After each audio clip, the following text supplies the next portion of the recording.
하신 고울들이 회개하지 아니하므로 그때 책망하시되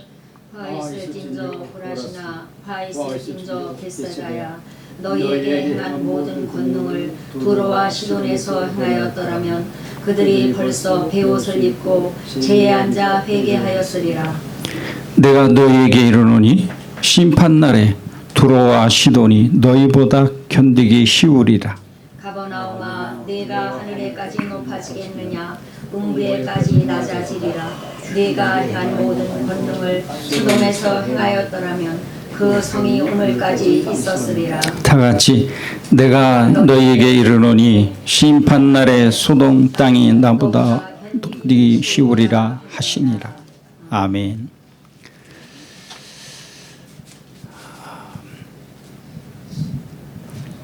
회개하면 산다. 이런 제목으로 오늘 말씀을 전하겠습니다.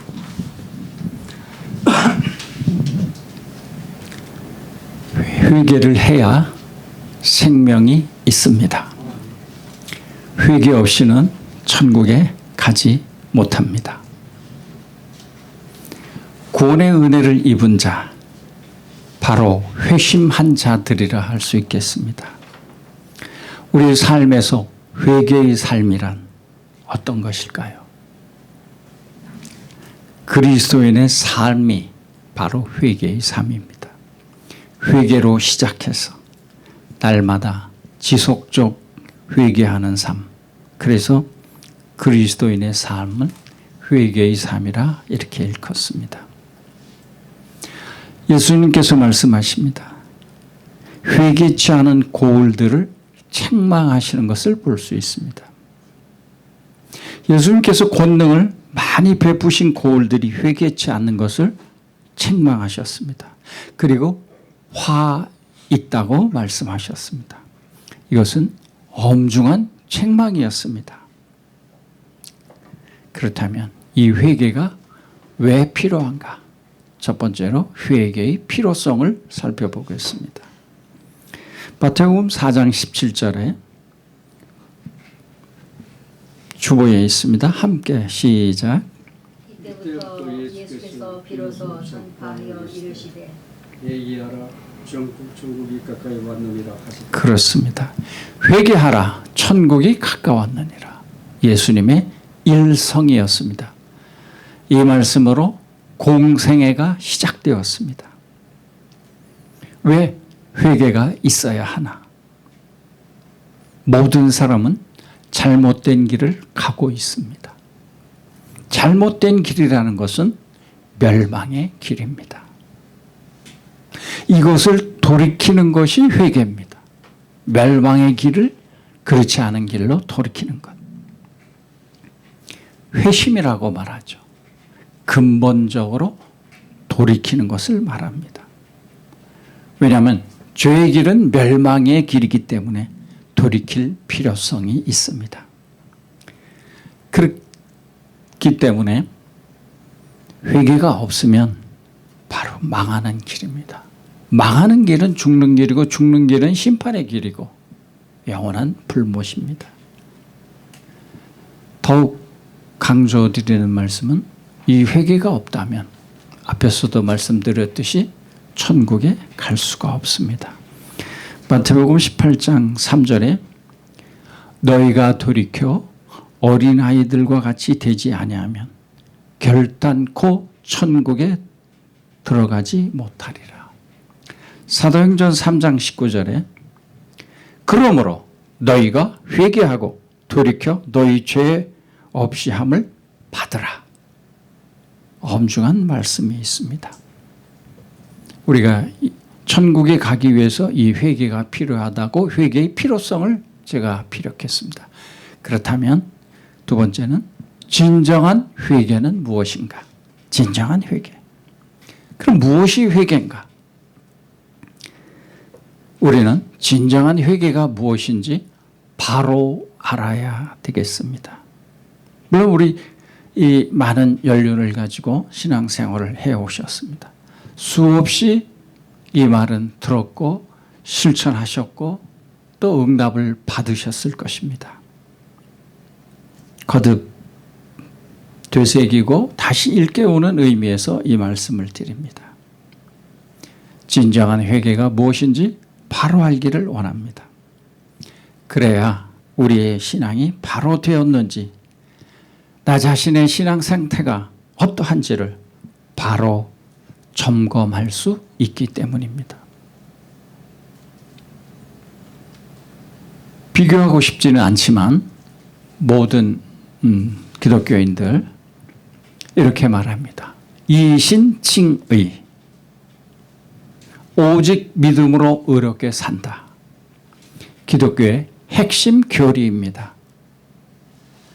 맞는 말씀인데 이것을 잘못 이해하면 구원받은 자는 아무것도 행할 필요가 없다, 이렇게 곡해하는 분들이 많이 있습니다. 루터는 성경을 재발견하고 사도적 신앙의 회복을 역설하였습니다. 더 발전시킨 칼빈은 성경적 세계관, 즉 인생관을 발전시켜 왔습니다. 이러한 우리 선진들이 있으므로 우리가 오늘날 이 진리를 깨닫고 계승하고 더욱 영적으로 발전시켜 나가고 있습니다. 심지어 어떤 사람들은 죄를 지어도 심각하게 생각하지 않는 분들이 있습니다. 하나님께 회개만 하면 용서해 주시는데 회개하면 되지, 이렇게 가볍게 생각하는 경우가 많습니다. 이런 생각은 한편으로는 맞는 것 같지만 아주 위험한 발상입니다. 분명히 하나님은 우리가 회개하면 용서해 주시는 것은 맞습니다. 그러나 심각하게 생각해야 하는 것은 이런 식의 회개가 정말 회개인가? 우리 입으로 한 회개가 정말 회개인가? 내가 죄를 지어도 회개하면 하나님께서 용서하여 주실 테니 죄 좀 짓고 살면 어때? 죄 안 짓고 사는 사람 어디 있어? 라고 합리화합니다. 이런 식으로 생각하면서 하는 회개는 진정한 회개라 할 수 없습니다. 그렇다면 진정한 회개는 죄를 지각하는 것입니다. 죄를 깨닫는 것입니다. 죄를 자복하는 것입니다. 그래서 진정한 회개란 첫 번째, 죄에 대해 자세히 정확하게 알게 되는 것입니다. 특히 자기 죄에 대한 자각, 반드시 필요합니다. 우리가 중요시 이 신학을 할 때 배웠던 웨스터민스터 소교리 문답 87번을 제가 기억합니다. 거기에 생명에 이르는 회개란 무엇입니까? 이런 질문에 답이 있습니다. 생명에 이르는 회개란 구원의 은혜인데 이로써 죄인이 자기 죄를 바로 알고 그리스도 안에 있는 자비를 깨달아 자기 죄에 대하여 슬퍼하고 미워하며 새롭게 순종하고자 하는 굳은 결심과 노력으로 죄에서 떠나 하나님께로 돌이키는 것입니다. 라고 아주 명확하게 우리를 가르치고 있습니다. 이렇게 아주 잘 정리되어 있습니다. 이 교리를 본다면 진정한 회개에 대하여 핵심이 뭘까? 회개는 죄를 지각하는 것, 자각하는 것, 느끼고 깨닫는 것. 죄인이 자기 죄를 바로 알고 그리스도 안에 있는 자비를 깨달아 자기 죄에 대하여 슬퍼하고 미워하며, 자, 이렇게 우리가 보는 바와 같이 죄를 아는 것이 그 핵심이라 하겠습니다. 회개의 시작은 이 죄에 대한 자각이 있어야 진정한 회개가 나옵니다. 그래서 진정한 회개는 자신의 죄가 얼마나 추하고 더럽고 위험한지를 그 마음으로 느끼는 것입니다. 그리고 이렇게 자기 죄를 알게 되므로 그 죄에서 구원하신 하나님의 자비하심을 또 깨닫게 되는 것입니다. 하나님의 자비하심을 깨달아서 자기 죄에 대하여 미워하는 게 중요합니다. 다시 말씀드리면 진정한 회개는 돌이키는 거라 말씀드렸습니다. 그런데 자기 죄를 자각하는 것이 회개의 필수지만 죄를 자각하는 것만으로는 완전한 회개가 되는 것은 아닙니다. 죄를 자각하고 알게 되었다면 이제 죄를 떠나서 돌이켜야 하는 것입니다. 즉 회개는 근본적인 방향 전환입니다. 턴입니다. 돌이킴이 없는 것은 회개라 할 수 없습니다. 가던 길에서 유턴하는 것. 우리가 길을 잘못 가면 되돌아가죠. 잘못된 길에서 되돌아가는 것. 멸망의 길에서 생명의 길로 되돌아가는 것. 이 돌이킴이 없다면 회개가 아닌 것입니다. 하나님께로 나아가는 것. 그럼 돌이키는 것이 무엇일까요? 하나님께로 나아가는 것. 그래서 회개는 돌이키는 것인데 하나님께 나아가는 것. 성경에 좋은 비유가 있습니다. 가롯 유다와 다윗의 경우 둘 다 죄를 득죄했습니다. 가롯 유다는 예수님을 팔아넘겼습니다. 자신의 잘못을 알았습니다. 양심의 가책을 느꼈습니다. 예수님 판값은 얼마입니까? 은 30. 그리고 그는 그 고통을 괴로워했습니다. 자살로 생을 마감했습니다.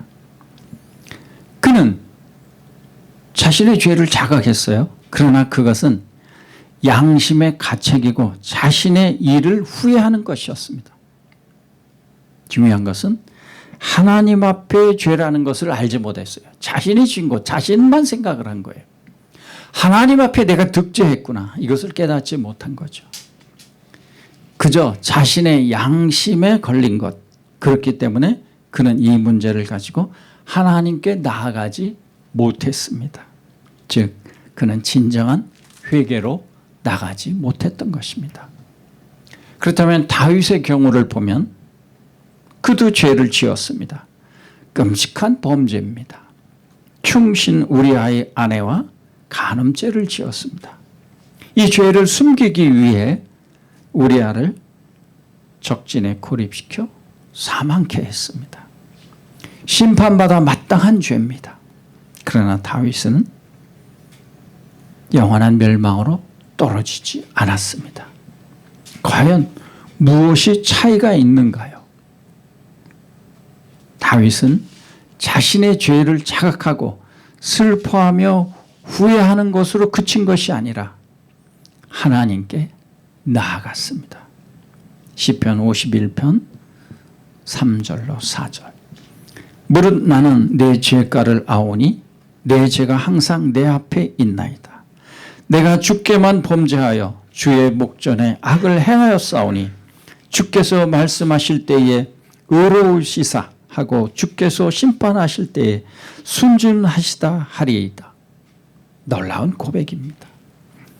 다윗은 자신의 죄를 자각하고 그리고 그 죄가 근본적으로 하나님 앞에 죄라는 것을 깨달았습니다. 이것이 중요합니다.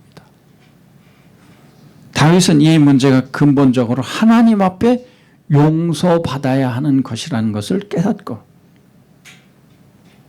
시편 51편 7절에 우슬초로 나를 정결하게 하소서. 내가 정하리이다. 나의 죄를 씻어 주소서. 내가 눈보다 희리다. 이렇게 고백합니다. 하나님께 나아가는 것, 하나님의 자비하심을 믿고 회개하는 자를 상한 심령으로 하나님께 회개하는 자를 용서해 주시는 줄을 믿고 나아가야겠습니다. 우리가 잊지 말아야 할 것이 있습니다. 가룟 유다도 죄인, 다윗도 죄인, 우리 모두는 죄인입니다. 죄의 근본적인 문제를 놓고 보면 우리는 다 죽어 마땅한 자들입니다. 그러나 중요한 것은 우리가 이 죄의 문제를 가지고 하나님께 나아가는 자인가 하는 것이 중요한 포인트입니다. 왜냐하면 모든 죄는 결국 하나님께 용서받아야 하기 때문입니다. 우리가 아무리 자신의 죄에 대하여 슬퍼하고 죄를 미워한다고 해도 그것으로 그치고 하나님께 돌이켜 나아가는 일을 하지 않는다면 그것은 회개도 아니고 용서도 아닙니다. 중요한 것은 그리스도를 의지하는 것입니다. 돌이키는 것은 예수 그리스도를 의지하는 것. 우리가 본 본문에서 예수께서 권능을 가장 많이 베푸신 고울들이 회개치 않음을 책망하셨습니다. 이 회개치 아니함은 이 말의 핵심은 그들이 예수 그리스도를 믿지 않는다는 뜻입니다. 그들은 예수님을 거절했습니다. 왜? 교만하기 때문에. 왜 은혜를 거부하는가? 복음을 거부하는가? 오만하기 때문에. 인간이 교만한 것은 자기들이 선, 의, 거룩을 만들어낼 수 있다고 생각하기 때문에 그렇습니다. 왜 복음 전파가 안 되는가? 그들이 교만했고 오만했고 그들이 선을 만들고 그들이 의롭게 살고 자비를 베풀고 봉사를 많이 하면 되지 라고 잘못된 생각들을 하고 있기 때문에 그렇습니다. 다시 말하면 자신들은 예수 그리스도가 필요 없다고 하는 거죠. 회개는 그리스도를 의지하는 것입니다. 즉 예수 그리스도의 피를 의지하는 겁니다. 피를 의지하여 하나님께 나아가는 것이 회개입니다. 왜냐하면 우리 회개를 하나님께서 받으시는 이유가 있습니다. 우리가 회개했기 때문에 받는 것이 아니라 예수 그리스도의 피를 보고 용서하시는 것입니다. 근본 원인이 예수 그리스도의 피 때문에 하나님께서 우리 죄를 용서하시는 것입니다. 단지 우리가 회개하기 때문이 아니라 우리 죄를 용서하시는 이유는 그리스도의 피를 보기 때문이라고 더욱 강조해 말씀드립니다. 그렇기 때문에 예수 그리스도의 피를 의지하는 것은 꼭 필요한 회개의 절차입니다. 우리 죄는 오직 예수 그리스도의 피의 공로로만 씻어집니다. 진정한 회개는 지속적으로 회개의 삶을 사는 것이라 할 수 있겠습니다. 다시 말씀드리면 회개는 마음이 변하는 것, 그리고 또한 그 마음의 변화는 삶의 변화로 나타나는 것. 그런데 그것이 일시적인 것이 아니고 지속적으로 나타나야 되는 거죠.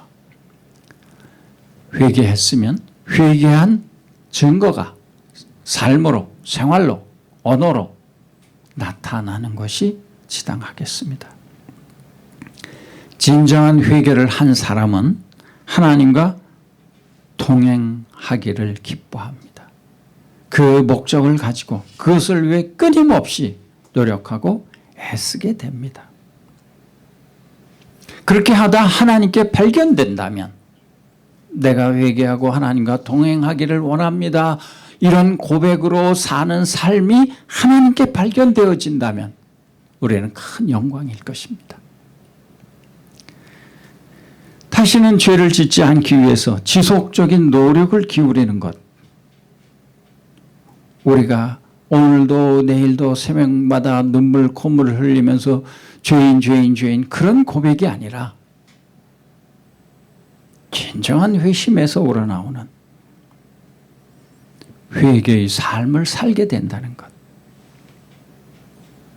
그것은 구원의 은혜에 감사해서 흘리는 눈물일 것입니다. 회개는 우리가 회개한다고 되는 것이 아닙니다. 하나님께서 회개의 영을 주시는 겁니다. 제가 저 개인의 경우에 크게 다쳤어요. 그때 제일 먼저 떠오르는 것이 하나님, 회개할 것 떠오르게 해주세요. 남에게 잘못한 것 용서할 것 용서 떠오르게 해주세요. 살아있음에 감사합니다. 회개하고 용서하고 용서받고 그 다음에 제 삶은 주님께 맡기겠습니다. 제가 암부런스에 실려갈 때 구조대원은 왜 살려주세요 기도를 안 하십니까? 그렇게 말을 하더라고요. 거리가 멀어서 성형외과가 있는 종합병원을 가는데 1시간 반이 걸렸어요. 그동안에 무엇을 회개해야 할까? 하나님, 이제라도 깨닫게 해주시고 정신 차리게 해주시고 믿음을 다시 회복하고 새로 시작할 수 있는 이 기회를 주신 것을 감사합니다. 아니, 다 죽어 가시는 분이 뭐가 감사해요? 네, 그런 게 있습니다. 제 목숨은 제가 주관하는 것이 아니라 저를 지으신 하나님이 주관하십니다. 최근에 몇몇 분이 제게 연락이 옵니다. 내가 곧 죽으려나 봐. 그런데 자꾸 눈물이 나. 잘못한 것만 떠올라. 또 어떤 분은 내가 당신의 재산을 많이 축냈어. 집 하나 사줄게. 어디 좀 집 좀 알아봐. 또 엊그제 죽었어요. 삶이 내게 무엇을 베풀고 내게 빚진 걸 갚는 것보다 그가 진정 하나님께 회개하고 천국으로 갔는가. 저는 그것에 중심을 두고 있습니다. 우리 삶 가운데 진정한 회개가 있다면 그는 바로 그리스도인입니다. 사도행전 11장 18절에 그러면 하나님께서 이방인에게도 생명 얻는 회개를 주셨도다 하니라. 에베소서 2장 8절에 너희는 그 은혜에 의하여 믿음으로 말미암아 구원을 받았으니 이것은 너희에게서 난 것이 아니요 하나님의 선물이라. 자, 우리는 선물을 받았어요. 거저 받았어요. 회개하고 믿는 것은 우리의 책임입니다. 우리가 할 일입니다. 회개하고 믿어야 합니다. 회개는 사람의 행동입니다. 우리가 회개하고자 한다면 우리가 회개하고 믿는 것이 가능하도록 하나님이 도와주실 것입니다. 은혜를 주실 것입니다. 나를 택하신 것도, 나로 하여금 회개하게 하시는 것도, 깨닫게 하시고 은혜를 누리게 하시는 것도 하나님이 하실 일입니다. 우리가 회개하면 드디어 회복의 역사가 시작됩니다. 그리고 불같이 일어납니다. 우리나라의 복음이 크게 전파됐을 때 평양 대부흥이라고 하죠. 무엇부터 시작했는가? 회개운동부터 시작했습니다. 회개가 뭔지 모르는 그런 분들조차 저 앞서가는 분들이 회개하니까 우리도 회개하자. 뭔지도 모르고 회개를 했었습니다. 그러나 그때에 진정한 회개가 이루어져서 그리스도의 대부흥의 역사가 이 땅에 찾아왔습니다. 지금 이 순간에도 다시 또 회개가 이루어진다면 교회가 개혁될 것입니다. 영적 부흥이 다시 일어날 것입니다. 우리는 이미 회심한 자들입니다. 근본적인 돌이킴이 있는 자들입니다. 그것으로 멈추어서는 안 됩니다. 우리는 날마다 회개의 삶을 살아야 할 것입니다. 자신의 죄를 자각하고 그 죄를 떠나 부흥의 역사가 일어나도록 우리는 간절한 마음을 가질 필요가 있습니다. 이 회개가 있을 때에 우리 심령의 부흥과 개혁이 일어납니다. 결코 우리 심령의 부흥이나 교회의 영적 부흥이 비판하고 잘못됐다고 정죄하는 것이 아닙니다. 눈에 보였어. 그러면 나는 그를 위해서 중보할 필요가 있고 나는 저렇게 하면 안 돼라는 반면 교사로 내가 기도하고 간구할 필요가 있는 것입니다. 진정한 회개가 우리 각자에게 일어날 때 우리 개인적인 영적 부흥뿐만 아니라 하나님께로 돌이키는 순종의 날이 계속적으로 지속되는 삶을 살게 될 것입니다. 아직 진정한 회심 혹 더 나는 회개할 것이 있다. 이런 것이 조금이라도 느껴지신다면 예수님을 믿음으로 말미암아 멸망의 길에 들어가지 않는다는 이 확신만 가지신다면 우리는 날마다 회개함으로 영적 부흥을 경험하는 복이 있을 것입니다. 할렐루야. 아멘. 더 자세한 내용은 좀 부족해서 내일 새벽에 이어서 또 말씀드리겠습니다. 찬송가 436장